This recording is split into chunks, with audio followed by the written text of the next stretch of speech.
Hello दोस्तों, आप सभी का स्वागत है हमारे चैनल उपाध्याय सर में। आज हम पढ़ने जा रहे हैं क्लास 10th का साइंस, जिसमें फिजिक्स का पहला चैप्टर है प्रकाश का परावर्तन तथा अपवर्तन, जिसमें से हम एक टॉपिक उठाए हैं प्रकाश का परावर्तन। ठीक ना, रिफ्लेक्शन ऑफ लाइट के बारे में पहले इसे हम अध्ययन करेंगे। धीरे धीरे करके सभी टॉपिक पे हम वीडियो अपलोड करते रहेंगे, ठीक है ना। इसमें पहला हेडिंग आता है प्रकाश। प्रकाश कहते किसे हैं? डिफिनीशन लिखा है, प्रकाश हम भी दैनिक जीवन में देखते हैं, ठीक है ना। तो प्रकाश का डिफिनीशन, एक्चुअल डिफिनीशन क्या होता है? तो प्रकाश का यहाँ पे डिफिनीशन लिखा है कि प्रकाश वह भौतिक साधन अथवा कारण है जिसके द्वारा हम वस्तुओं को देख सकते हैं, ठीक है ना। प्रकाश क्या होता है? वह भौतिक साधन अथवा कारण होता है जिसके द्वारा हम वस्तुओं को देख सकते हैं, अर्थात वह हमारे दृष्टि ज्ञान को जागृत करता है। या आप ऐसा भी कह सकते हो कि प्रकाश एक प्रकार की ऊर्जा है जो हमारे दृष्टि ज्ञान को जागृत करती है, ठीक है ना। आप बोर्ड एग्जाम में ये वाला लाइन भी आप डिफिनीशन में लिख सकते हो कि प्रकाश एक प्रकार की ऊर्जा है जो हमारे दृष्टि ज्ञान को जागृत करता है, जिससे हम वस्तुओं को देख सकते हैं, ठीक है ना। अब चलो इसको ज़रा हम समझ रहे हैं किस तरह से, कैसे कोई वस्तु जो है हमें दिखाई देता है। और एक्चुअल में कोई भी वस्तु हमें दिखाई देता है ना, तो प्रकाश के कारण ही दिखाई देता है, ठीक है ना। तो इसका समझने के लिए एक उदाहरण ले रहा हूँ। जैसे यहाँ पे मान लो कि यहाँ पर एक सूर्य है, ठीक है ना, एक सूरज है, ठीक। और यहाँ पर कोई व्यक्ति है जो कि किसी वस्तु को देख रहा है। क्या कर रहा है? किसी वस्तु को देख रहा है। तो जब सूर्य की किरणें निकलेंगी तो किसी एक दिशा में तो निकलेंगे नहीं, चारों दिशाओं में जाएंगी। क्लियर ना? तो माना किस किस वस्तु को देख रहा है? यहाँ पे मान लें कि यहाँ पर कोई एक दर्पण है, ठीक है ना, या कोई बुक या टेबल कुछ भी ले लो, चलो मैंने दर्पण लिया, ठीक है ना। तो प्रकाश की किरणें क्या होंगी कि चारों दिशाओं में से जाएंगी, चारों दिशाओं में से जाएंगी इधर से, ठीक है ना। तो अगर हमें इस दर्पण को देखना है कि यहाँ पर दर्पण रखा हुआ, तो ये दर्पण हमें तभी दिखाई देगी जब प्रकाश की किरण इस दर्पण पे पड़ेगी। दर्पण पे पड़ने के बाद प्रकाश में एक गुण होता है, प्रकाश में परावर्तन तथा अपवर्तन का गुण होता है, ठीक है ना। अब परावर्तन कहाँ पे होता है, अपवर्तन कहाँ पे होता है, ये हम टॉपिक अभी आगे पढ़ेंगे। तो यहाँ से किरणें क्या हो जाएंगी, प्रकाश की किरणें परावर्तित हो जाएंगी, तो वो ऐसे लौट जाती हैं, ठीक है ना। ऐसे पढ़ेंगे, ऐसे सभी दिशाओं में से बिखर जाएंगी, प्रकाश की किरणें ऐसे पड़ेंगे ऐसे। तो जब प्रकाश की किरण इसमें से कोई एक ऐसा किरण होगा जो कि हमारी आँखों पे जा कर के पड़ेगा, ठीक है ना, तब जा कर के हम वस्तु को देख पाते हैं। वरन अगर जब तक प्रकाश की किरण हमारी आँखों पे नहीं पड़ेगा तब तक हम वस्तु को नहीं देख सकते हैं। अगर माना कि प्रकाश की किरण ऐसे आया, परावर्तित होने के बाद ऐसे निकल गया, तो जब तक कि ये परावर्तन किरण अगर हमारे नेत्र पर आकर के नहीं पड़ेगी तब तक हम वस्तु को नहीं देख सकते हैं। और इसका प्रतिबिंब जो है ना, कोई भी वस्तु हो, उस वस्तु का प्रतिबिंब जो होता है हमारी रेटिना पर पड़ता है, ठीक है ना। ये इंटर में पूरा डीपली से बताया गया है रेटिना पे कब बनता है। जैसे माना यहाँ पर कोई वस्तु है, यहाँ पर कोई वस्तु है, या 1 रुपये का सिक्का है, तो इस 1 रुपये के सिक्के को हम तभी देख सकते हैं जब प्रकाश की किरण इस पे पड़ेगा और पड़ने के बाद क्या हो जाए, परावर्तित होकर के हमारी आंखों पर आकर के पड़े, ठीक है ना। और ये वस्तु जो है ना हमारी रेटिना पर, हमारी आँख में क्या होता है, इसका उल्टा प्रतिबिंब बनता है, ठीक है ना। और वस्तु के आकार से छोटा बनता है। तो चलो इसे नहीं समझना है, मुझे बस एक्चुअली यही जानना है कि प्रकाश होता क्या है। तो समझो कि प्रकाश के कारण ही हम वस्तु को देख सकते हैं। तो प्रकाश एक प्रकार की ऊर्जा है, ठीक है ना। आप कह सकते हो प्रकाश एक प्रकार की ऊर्जा है जो हमारे दृष्टि ज्ञान को जागृत करता है, जिससे हम वस्तुओं को देख सकते हैं, ठीक है ना। तो दुनिया में कोई भी वस्तु तो हम प्रकाश के कारण ही देख सकते हैं। आई होप कि प्रकाश का डिफिनीसन आपको पता चल गया होगा। प्रकाश का डिफिनेशन एक बार फिर से बता दे रहा हूँ। प्रकाश क्या होता है? प्रकाश एक प्रकार की ऊर्जा होता है जो हमारे दृष्टि ज्ञान को जागृत करता है, ठीक है ना। तो प्रकाश के कारण ही हमें वस्तुएं दिखाई देती हैं। कैसे दिखाई देती है मैंने एग्जाम्पल दे करके बताया, ठीक है ना। अब हम आएंगे नेक्स्ट हेडिंग पर। दूसरा हेडिंग हमारा कह रहा है कि प्रकाश के लक्षण। अच्छा, प्रकाश का लक्षण, प्रकाश का गुण क्या है भाई, इसके बारे में देखेंगे, ठीक है ना। प्रकाश क्या होता है कह रहा है, पहला पॉइंट है ये भाई, इम्पोर्टेंट भी है, तो थोड़ा ध्यान से सुनना। ना समझ में आएगा तो कोई भी लाइन या तुम आप कमेंट कर सकते हैं, दोबारा समझाने की कोशिश किया जाएगा। पहला पॉइंट कह रहा है कि प्रकाश विद्युत चुंबकीय तरंगों के रूप में चलता है। प्रकाश विद्युत चुंबकीय तरंगों के रूप में ऐसे ऐसे करके चलता है, ठीक है ना। तो वो चीज़ हमें नग्न आँखों से नहीं दिखाई देगा, ठीक है ना। तो आप याद रखना कि प्रकाश क्या होता है, विद्युत चुंबकीय तरंगों के रूप में चलता है। और निर्वात में प्रकाश की चाल, ये पॉइंट याद रखना भैया, ये बड़ा इंपॉर्टेंट है। निर्वात में प्रकाश की चाल क्या होता है, 3 × 10⁸ मीटर प्रति सेकंड होता है, ठीक है ना। ये याद रखना आपको, हमेशा न्यूमेरिकल में भी यूज़ होगा और ये बहुविकल्पी में भी पूछा जा सकता है कि निर्वात में प्रकाश की चाल कितना होता है भैया। तो निर्वात में प्रकाश की चाल 3 × 10⁸ मीटर पर सेकंड होता है, ठीक है ना। प्रकाश सरल रेखा में घात करता है, हाँ ये भी ध्यान रखना भाई। जैसे माना कहीं से जब अनंत से प्रकाश की किरणें या सूर्य से प्रकाश की किरणें आती किसी वस्तु पे पड़ने के बाद, ये नहीं कि हाँ ऐसे ऐसे ऐसे घूमते घूमते हो जाएगा तुम्हारी आंखों पे जा करके पड़ेगा, ठीक है ना। तो ये क्या होता है कि मतलब प्रकाश हमेशा क्या होता है, सरल रेखा में गमन करता है भाई, सीधी रेखा में गत करेगा, टेढ़े मेढ़े नहीं। चाहे वो एक बार आए चाहे 1000 बार ऐसे जाएगा, तो ये ऐसे मतलब सीधी परावर्तित करेगा, ठीक है ना। तो प्रकाश हमेशा क्या होता है, सरल रेखा में गमन करता है, ध्यान रखना ये भी एक पॉइंट, ठीक है ना। फिर कह रहा है दृश्य प्रकाश की तरंगदैर्घ्य, ये बहुविकल्पीय के लिए जरूरी है। दृश्य प्रकाश की तरंगदैर्घ्य कितना होता है, 3900 एंगस्ट्रॉम से 7800 एंगस्ट्रॉम, बहुविकल्पीय का प्रश्न है, ठीक है ना, पूछा जा सकता है, तो ध्यान रखना। दृश्य प्रकाश की तरंगदैर्घ्य कितना होता है, 3900 एंगस्ट्रॉम से 7800 एंगस्ट्रॉम तक होती है, ठीक। अब पांचवा पॉइंट क्या कह रहा है, इसे भी समझ ले रहे हैं। पांचवा कह रहा है ठोस तथा द्रव माध्यमों के तलों से प्रकाश का परावर्तन होता है। किससे किससे प्रकाश का परावर्तन, अभी देखो प्रकाश के परावर्तन पढ़ेंगे, फिर प्रकाश का अपवर्तन पढ़ेंगे। तो प्रकाश का परावर्तन कहाँ कहाँ होता है, ठोस तथा द्रव वस्तु जितनी भी होती है ना, उनके तलों से प्रकाश का क्या होता है भाई, परावर्तन होता है, ठीक है ना। और जैसे नेक्स्ट पॉइंट क्या कह रहा है कि यदि प्रकाश एक पारदर्शक माध्यम से दूसरे पारदर्शक माध्यम में जाता है तो प्रकाश का अपवर्तन होता है, ठीक है ना। एक पॉइंट ये भी, प्रकाश में यह गुण होता है कि प्रकाश क्या होता है, प्रकाश का एक गुण होता है कि प्रकाश परावर्तन भी होता है और प्रकाश का अपवर्तन भी होता है, ठीक है ना। तो ये प्रकाश की प्रॉपर्टीज़ के अंतर्गत ही आया, मैंने 5 ही लिखे हैं, इतने बहुत है। तो यदि प्रकाश एक पारदर्शक माध्यम से क्या होता है, दूसरे पारदर्शक माध्यम में जाता है तो वहाँ पे प्रकाश का परावर्तन होता है। जैसे कि आप उदाहरण के तौर पे आप ले सकते हो कांच, ठीक है ना। जैसे कि कोई ग्लास ले लो आप, तो इसमें से जब प्रकाश की किरण अगर आ रही है या जा रही है, प्रकाश की किरण जाएगा, जैसे माना यहाँ से प्रकाश की किरण जा रही है, आपने इसे टॉर्च जलाया, तो ये क्या होता है कि इस पर एक अभिलंब पहले डाला जाएगा ऐसे, ठीक है ना। तो ये अभिलंब की ओर जब विरल से सघन या सघन से विरल, तो जब विरल से सघन माध्यम में जाता है तो अभिलंब से की ओर थोड़ा सा झुक जाता है, ठीक है ना। ये इधर को गया, फिर इधर थोड़ा सा, इसे जाना चाहिए एक्चुअल सीधा, बट सीधा ना जा करके थोड़ा सा अभिलंब की ओर झुक जाता है। फिर क्या होता है, इस पर भी एक अभिलंब डाला जाता है, ठीक है ना।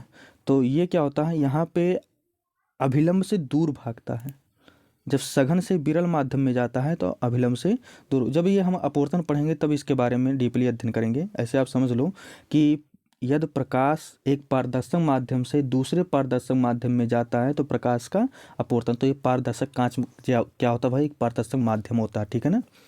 तो लास्ट पॉइंट दिमाग में बिठाए रखना कि प्रकाश जब एक क्या है भाई, पारदर्शक माध्यम से दूसरे पारदर्शक माध्यम में जाता है तो प्रकाश का वहाँ पे क्या होता है, अपवर्तन होता है। जैसे आप पानी ले लो, ठीक है ना, तो वहाँ पर भी प्रकाश का अपवर्तन ही होता है।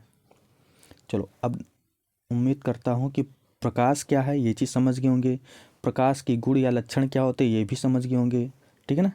नेक्स्ट टॉपिक है प्रकाश का परावर्तन, बहुत बहुत इम्पॉर्टेंट है भाई, इसको हल्के में मत लेना, ठीक है ना। तो प्रकाश का परावर्तन क्या होता है, इसका थोड़ा सा ऊपर कर ले रहे हैं चित्र। प्रकाश का परावर्तन, ठीक है ना।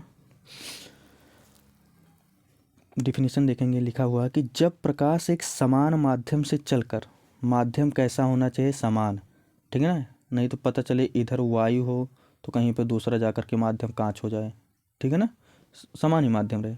जब प्रकाश एक समान माध्यम से चलकर दूसरे माध्यम के तल से, कोई दूसरा माध्यम दूसरे माध्यम के तल से टकराता है, ठीक है ना, इससे जब टकराएगा, ये यहाँ एक समतल दर्पण है, ठीक है ना। जब प्रकाश एक समान माध्यम से चलकर दूसरे माध्यम के तल से टकराता है, टकराकर प्रकाश का कुछ अथवा संपूर्ण भाग प्रथम माध्यम में वापस आ जाता है, तो इस क्रिया को प्रकाश का परावर्तन कहते हैं। डिफिनीशन चित्र के, या तो आप इसका फिगर समझ लो चित्र कैसा है तो परिभाषा बता ले जाओ, या परिभाषा के जरिए आप क्या करो, चित्र बना लो, दोनों साथ में रहेगा आपस में, ठीक है ना। परिभाषा इसका क्या है, जब प्रकाश एक समान माध्यम से चलकर दूसरे माध्यम के तल से टकराता है, टकराकर कुछ अथवा संपूर्ण भाग प्रथम माध्यम में वापस लौट आता है, तो इस घटना को प्रकाश का परावर्तन कहते हैं, ठीक है ना। या परिभाषा और भिन्न भिन्न तरह से हम अलग तरीके से भी बता सकते हैं। आप कह सकते हो जब प्रकाश की आपतित किरण किसी दर्पण के किसी चिकनी तल से टकराती, आप इसका अन्य दूसरा परिभाषा भी बता सकते हो। एक मिनट में बता रहा हूँ, अलग अलग किताबों में परिभाषाएं भिन्न भिन्न हैं, तो आप परिभाषा अपने तरफ से लिखो, कोई ज़रूरत नहीं है कि आप किताब वाला ही राइट करो, ठीक है ना। जैसे यहाँ पे मैंने परिभाषा बता दिया, ये थोड़ा समझ लो, थोड़ा लॉन्ग भी हो सकता है, आप परिभाषा अपनी तरफ से क्रिएट कर लो ना, बस समझना ही तो है।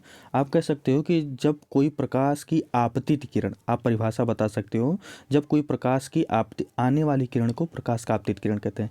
जब कोई प्रकाश की आपतित किरण किसी चिकने तल पर, ठीक है ना, किसी चिकने तल पर टकराती है, टकराने के पश्चात पुनः उसी माध्यम में वापस लौट जाती है, तो इस घटना को प्रकाश का परावर्तन कहते हैं। यहाँ पर अभिलंब डाला जाता है, भाई ये अभिलंब होता है, ठीक है ना।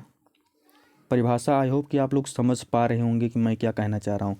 ये किताबी भाषा हो गया कि जब प्रकाश एक समान माध्यम से चलकर दूसरे माध्यम के तल से टकराता है और टकराकर प्रकाश का कुछ अथवा संपूर्ण भाग, हो सकता कुछ अथवा संपूर्ण भाग, कोई मानी बात नहीं, सभी के सभी किरणें, कुछ किरणें हो सकती हैं कि शायद पार भी कर जाएं, ठीक है ना, वो माध्यम डिपेंड करता है कैसा है। तो कह रहा कि कुछ अथवा संपूर्ण भाग प्रथम माध्यम में वापस लौट आ जाता है, तो इस क्रिया को प्रकाश का परावर्तन कहते हैं। क्लियर ना। आप परिभाषा अपनी तरफ से बता सकते हो। ये प्रकाश की आने वाली किरण है ना, चलो चित्र के जरिए समझेंगे। ये प्रकाश की आने वाली किरण, और आने वाली किरण को किस नाम से जाना जाता है, यहाँ पे देखिए लिखा हुआ आपतित किरण। तो आप कह सकते हो जब प्रकाश की आपतित किरण, ये कोई तल है, किसी समतल दर्पण से टकराता, समतल दर्पण है ना, तो आप परिभाषा बनाओ ना। जब प्रकाश की आपतित किरण किसी समतल दर्पण, या समतल दर्पण कोई ज़रूरी ही नहीं है, कोई दर्पण कोई बस चिकना तल होना चाहिए, ठीक है ना। जब प्रकाश की आपतित किरण किसी चिकने तल से या किसी पॉलिशदार सतह से या किसी समतल दर्पण से, कुछ भी वर्ड यूज़ कर लो, बस आपको सही जो आप कहना चाहो उसका अर्थ सटीक निकले, ठीक है ना। परिभाषाएं भिन्न भिन्न हो सकती हैं भाई। जब प्रकाश की आपतित किरण किसी चिकने तल से या समतल दर्पण पर टकराती है, टकराकर कुछ अथवा संपूर्ण भाग पुनः वापस लौट जाती है, ठीक है ना, इस घटना को प्रकाश का परावर्तन कहते हैं। समझ पा रहे हैं भैया। जब प्रकाश की आपतित किरण, देखो ये आने वाली किरण आपतित किरण है, किसी चिकने तल पर टकराती है, टकराने के बाद पुनः उसी माध्यम में वापस लौट जाती है, तो इस घटना को प्रकाश का परावर्तन कहते हैं, ठीक है ना। और प्रकाश जिस तल से परावर्तित होता है उसे परावर्तक तल, ये जो तल बना, जो दर्पण है कैसा है, परावर्तक तल होता है। प्रकाश का परावर्तन, उम्मीद करता हूँ कि आप लोग समझ गए होंगे। बस एक चक्रा फिगर ये जो बना हुआ है इसे समझ लो, इसके जरिए आप चाहे परिभाषा भाई प्रदर्शित कर दो, लिख दो, या तो फिर परिभाषा आपको याद होना चाहिए, फिगर समझा ले जाओ, ठीक है ना। ये देखो आने वाली आपतित किरण लिखा ना, तो लिखो जब प्रकाश की आपतित किरण किसी चिकनी तल से टकराती है, टकराने के पश्चात पुनः उसी माध्यम में वापस लौट जाती है, इस घटना को प्रकाश का परावर्तन कहते हैं। हो गया सिंपल सा, ठीक है ना। बाकी नोट बना हुआ आप स्क्रीनशॉट ले सकते हो, आप चाहे यही जो मैंने यहाँ पे नोट बना करके लिख रखा है आपके ऊपर डिपेंड है, चाहे तो आप यही लिख लो, ठीक है ना। चलो अब पढ़ेंगे नेक्स्ट हेडिंग आपका है प्रकाश के परावर्तन के नियम। भैया उम्मीद करता हूँ कि आपको समझ में आ गया होगा प्रकाश का परावर्तन होता कैसे या कहते किसे हैं, ठीक है ना। अब नेक्स्ट क्या पढ़ेंगे, प्रकाश के परावर्तन के नियम, ठीक। अब प्रकाश के परावर्तन के दो नियम हैं। कितने नियम हैं याद रखना, बहुविकल्पीय के लिए कभी पूछा नहीं जाता, लेकिन फिर भी ध्यान रखो। प्रकाश के परावर्तन के कितने नियम है भैया, दो नियम हैं, ठीक है ना। पहला नियम इसको देखेंगे, आपतित किरण परावर्तित किरण, आपतित किरण परावर्तित किरण आपतन बिंदु पर खींचा गया अभिलंब। अच्छा यहाँ पे बनाते चलें, ठीक है ना। चलो एक बार पढ़ ही दे रहे हैं। पहले कह रहा है कि आपतित किरण परावर्तित किरण आपतन बिंदु, ये वाला जो बिंदु ओ जो लिखा हुआ नहीं यहाँ पर, ये यहाँ पर ओ जो बना हुआ है ये आपतन बिंदु है, ठीक है ना। तो आपतन बिंदु पर खींचा गया अभिलंब, ये अभिलंब जो यन खींचा गया इसे, ठीक है ना, खींचा गया अभिलंब तीनों एक ही तल में होते हैं। ठीक है, ये भी कोई नियम है, लेकिन चलो फिर भी हम पढ़ ले रहे हैं समझने के लिए। काहे कि नियम भैया जो दे गए उन्हें तो याद तो करना ही है, ठीक है ना। क्या कह रहा है कि आप देखो ये जो ए ओ है, ए ओ ये आपतित किरण है, कह रहा कि आपतित किरण, ठीक है ना। दूसरा क्या कह रहा है, परावर्तित किरण है, ये वाला किरण भाई, आपतित किरण परावर्तित किरण, और ये जो ओ बिंदु है इसको आपतन कोण के नाम से जाना जाता है, ठीक है ना, आपतन बिंदु के नाम से जाना जाता है। तो आपतित किरण आप परावर्तित किरण आपतन बिंदु पर खींचा गया अभिलंब जो यन है, खींचा गया अभिलंब तीनों क्या होते, एक ही तल में होते हैं। ये चीज़ आपको ध्यान रखना है, ठीक है ना। ये नहीं कि यहाँ पता लगे कि आपतित किरण यहाँ पर है, परावर्तित किरण कहीं इधर से हो रहा है और अभिलंब कहीं इधर कहीं ऐसे पड़ा हुआ है, ऐसे नहीं, ठीक है ना। तीनों क्या होने चाहिए, एक ही तल में होते हैं। क्लियर। दूसरा पॉइंट पढ़ रहे हैं। दूसरा पॉइंट देखेंगे क्या कह रहा है कि आपतन कोण और परावर्तन कोण, भैया आपतन कोण को ना, आपतन कोण को आई से लिखते हैं और परावर्तन कोण को आर से लिखते हैं। तो कह रहा कि आपतन कोण और परावर्तन कोण सदैव आपस में बराबर होते हैं। याद लियो भैया, बराबर हो गया, ठीक है ना। क्या कह रहा कि ये जो कोण आई है यहाँ से, जो आपतन कोण यहाँ पे बनना, आपतन कोण और परावर्तन कोण सदैव आपस में क्या होते हैं, बराबर। बस सिंपल सा हो गया, ठीक है ना। उम्मीद करता हूँ बहुत अच्छी तरह से आपको समझ में आना चाहिए, ठीक है ना। चलो एक बार फिर से हम इसके नियम को पढ़ ले रहे हैं। कह रहा है कि आपतित किरण परावर्तित किरण, तो भैया आपतित किरण ये प्रकाश की आने वाली किरण है, आपतित किरण परावर्तित किरण और आपतन बिंदु, ये जो ओ वाला बिंदु है, आपतन बिंदु पर खींचा गया अभिलंब, ये लो भैया अभिलंब खींचा गया, ठीक है ना। तो आपतित किरण, एक मिनट, आपतित किरण परावर्तित किरण आपतन बिंदु पर खींचा गया अभिलंब तीनों क्या होते, एक ही तल में होते हैं। क्लियर। दूसरा कह रहा है आपका कि आपतन कोण और परावर्तन कोण, तो आपतन कोण को आई से और परावर्तन कोण को आर से। ये चीज़ कह रहा है कि ये जो कोण बनेगा ना, ये दोनों कोण आपस में क्या होते हैं, बराबर होते हैं। तो आपतन कोण और परावर्तन कोण सदैव आपस में बराबर होते हैं। अगर ये एक चीज़ बता दी भैया, बहुत इम्पॉर्टेंट है, वेरी इम्पॉर्टेंट, इसका पीछा आप का छूटेगा नहीं। आप चाहे 10th में हो, चाहे 11th में हो, चाहे 12th में हो, अगर ग्रेजुएशन कर रहे हो तो कहीं ना कहीं इसका छोटा सा टुकड़ा चाहे हेडिंग के रूप में कहीं पर आ जाए। 10th में तो इसके बारे में चैप्टर ही आ गया, यहाँ पे हेडिंग के रूप में मिलना ना, एक चैप्टर विस्तार से और डीपली अध्ययन करेंगे इंटर में, ठीक है ना। तो हल्के में मत लेना इसे। जो 10th वाले बच्चे हैं तो बोर्ड एग्ज़ाम के नज़रिए से अपना तैयारी कर लें, और 12th में तो स्वाभाविक है और डीपली अध्ययन करेंगे ही, ठीक है ना। तो 10th वाले बच्चे इस टॉपिक को इग्नोर ना करें, हमारा उनसे रिक्वेस्ट है, ठीक है। अगर समझ में नहीं आ रहा है तो आप कमेंट कर सकते हो, दोबारा समझाने की पूर्णतः कोशिश करेंगे, ठीक है ना। और आप स्क्रीनशॉट लेना चाहे तो स्क्रीनशॉट ले लें, हमारे पास नोट तैयार है, हम नोट के ज़रिए पढ़ाते रहेंगे इसे, ठीक है ना। एक बच्चे के रिक्वेस्ट पर ये वीडियो बनाया गया है, उसने कमेंट किया था कि साइंस भी बताया जाए, ठीक है ना। अगर वीडियो अच्छी लगे तो आप आगे शेयर कर सकते हैं अपने दोस्तों के पास। धन्यवाद।